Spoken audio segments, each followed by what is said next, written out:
The imminent end of the oil market. Why and how? Well, in simple terms, the oil market has become, like several other markets, almost completely financialized by the participation of what has been called passive investors by a guy called Mike Masters. He calls them passive investors. They also called inflation hedging investors. And the participation of these investors in not just in the oil markets, but commodity markets and equity markets have completely distorted the operation of these markets.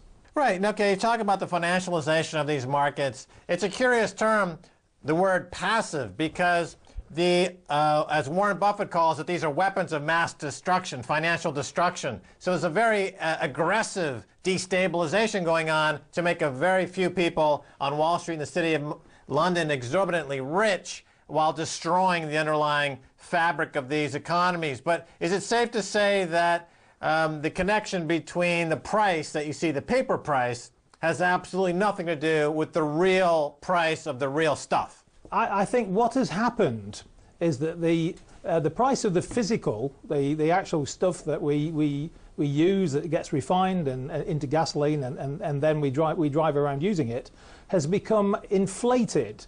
It is because basically the participation of these funds in the market has acted to raise the price to a level at which basically the demand starts to get destroyed. This happened back in 2008 and I gave evidence to the Treasury Select Committee back then, but they lost interest when the price collapsed. And in 2009, Max, it basically happened again. The price got pumped up and was kept up.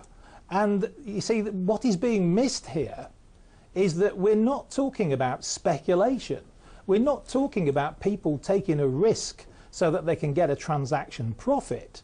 What we're talking about here, Max, is people who want anything but dollars, right? They basically see dollars being printed, or they did see dollars being printed by the multiple billion. They saw interest rates at 0%, and they thought, well, we'll buy equities, we'll buy gold, we'll buy commodities, we'll buy food, we'll buy anything but dollars. And that is what happened. That's what led to the bubble inflating. That bubble is now it's being reversed, and the money has been basically in the last 3 to 6 months has been flowing out of the market again, back to the dollar, back to the US Treasury bills. And what we are about to see, this was the subject of a recent article I wrote, in my view, is a collapse of the oil price exactly as happened in 2008 for exactly the same reasons. This inflation hedging money, this risk-averse money is flowing out of the markets, and what we will see within the first 6 months of this year, in my view, and this is, I've gone on record saying it, Max, so, you know, I'm putting my money where my mouth is, sort of thing. I believe we're going to see a collapse of the price, probably as low as $55, $60, maybe even less. All right, let's talk about Goldman Sachs for a second. Their role in this commodities index and the relationship to BP in terms of the problems you see in the oil market. Very interesting story you delved into on your recent piece. Well, this goes back a long way. It goes back almost 20 years. It was Goldman Sachs who basically came up with what was called the Goldman Sachs Commodity Index. It's since been sold off, but the GSCI was basically the idea that you could invest, a fund could invest in a basket of commodities, of which energy crude oil was the biggest by far, and that the genius piece of marketing which they came up with was to basically sell this to investors as what they called an inflation hedge. So, and they sold this concept of actually hedging inflation by investing directly in commodities by creating this fund, the GSCI fund. And then in 1995, what happened was that from that time onwards, Goldman Sachs and BP were essentially, I say, joined at the head. They had the same chairman, Peter Sutherland. He was the head of the WTO, very well connected. He was the chairman of both organisations for 12 years. And from 1999, Sir John Brown, Lord Brown, sorry, he was also on the Goldman Sachs board for, I think, some of the most profitable years for BP and Goldman Sachs during that really sort of happy time which they had. And the reason that this worked, Max, I think, was that they essentially, being very astute people, BP realised that they were always hedging their production. They were always selling futures contracts. They were always protecting themselves against a fall in the price by selling futures contracts. And they had a very, very big book of contracts. And I remember that from my IPE days. This is how far back this goes. Whereas GSCI, the fund which came into the market, took a long-term position on the other side of the market. What they were doing was they were basically taking on oil risk and offloading the risk of holding dollars. And if you think about it, what BP were doing was laying off the risk of holding oil and taking on the risk of holding dollars. So BP were hedging their production, and Goldman Sachs's customers were protecting themselves against inflation. And with that relationship, which I think broadened and deepened over a period of years, and in my view, it's difficult to say exactly what was going on because it was all done between consenting adults, you know. But I would be, as a former regulator myself, I must say, I would be very interested in running back through all the interaction between those two firms from 1995 until 2008 or even more recently. Right, yeah. So you have a bit of a false laddering effect with these two parties acting in coordination with each other to completely obliterate the price signal mechanism and manipulate markets. Now, of course, viewers of this program know Peter Sutherland from his role in getting the Irish government to throw the nation into perpetual debt servitude by bailing out Anglo-Irish bondholders. So here's an all-star in the world of financial crooks, Peter Sutherland. So tell us what is dark inventory and why does it matter? What's happening is that people are essentially leasing, they're selling oil today and they're buying it back a month from now. This is the physical oil. They're essentially, Max, leasing the oil.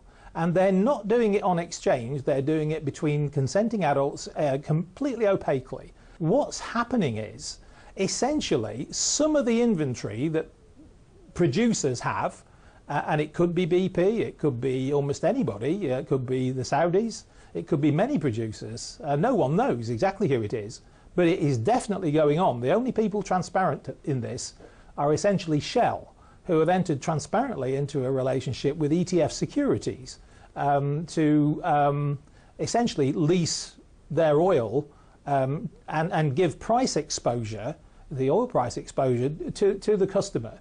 But most people are not doing this transparently. So what's happening, Max, is there is oil which the entire industry thinks is owned by the producer, but it's not.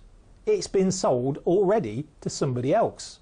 And what that means is when they see the price going a certain way in the physical market or the forward market, they think, well, we'll sell this. And then what happens is, what they don't realise is that the person who bought it from them actually already has control of the oil, and they get what's called squeezed. What we're talking about, Max, is a market that has become entirely corrupted. Entirely corrupted. Mike Masters, he's a well-known commodity expert. He gave evidence to Congress in June 2009, and he brought the world down on his head, the entire financial world down on his head, because he was saying exactly what I'm saying. He was saying that passive investors, as he called them, have no place in the commodity markets, in fact, no place in any market, because they destroy the price mechanism. If you think about it, Max, the normal price mechanism, you know, speculators, traders, they buy and they sell at a profit, or try to, or they sell and they buy back at a profit. And it's a two-way market and it's a zero-sum game. That's the market that everybody thinks they're in. But the real market out there has been corrupted by the presence of people in it who are not buying to make a profit. They're buying long-term to avoid loss. And this is just not visible. People, the general public, are participating in a market that is basically dead. It's a zombie. It's a walking dead market. Okay, so just to emphasize your thesis here, we're looking for a trap door to open up under the price of oil and a price moving down to the $55 a barrel range. Now, you mentioned Saudi Arabia there for a second. So, Chris Cook, when the Arab Spring broke recently in countries all over Mideast, North Africa, Saudi Arabia immediately gave their population a huge bonus, a cash bonus, to try to appease them, and this worked pretty well based on this high price of oil. If, in fact, your scenario plays out, oil drops to $55 a barrel, and the Saudis can no longer buy off their population with the oil cash, are they going to be in the line of fire for a revolution, as we've seen in other North African and Mideastern countries? I believe that is the very reason. The price dropped in 2008 before from $147 to $35. And I think it's fair to say that there were crisis meetings, all, OPEC and all the rest. And I think what's happened has been a reaction to that. They're basically entered into this sort of arrangement because they're prepared to give away some of the upside in protection against some of the perceived downside. And yes, if the price does fall, they're going to need to look again at, well, how on earth could they, reinflate the price to levels at which they're comfortable. And of course, that's not difficult for OPEC to do. I guess it's safe to say that Saudi Arabia is mostly in the paper business, more so than actually in the oil business. I think they're a lot more in the paper business, Max, than people realize. But I have no proof. I would just be very interested in seeing the transactions that go on in that market. All right, fair enough. Chris Cook, we're out of time, but thanks so much for being on the Keiser Report. It's been a pleasure, Max. Thank you. All right, and that's going to do it for this edition of the Keiser Report with me, Max Keiser, and Stacey Herbert. I want to thank my guest, Chris Cook. If you want to send me an email, please do so at keiserreport@rttv.ru. Don't forget to follow me on Twitter. Till next time, Max Keiser saying bye, y'all.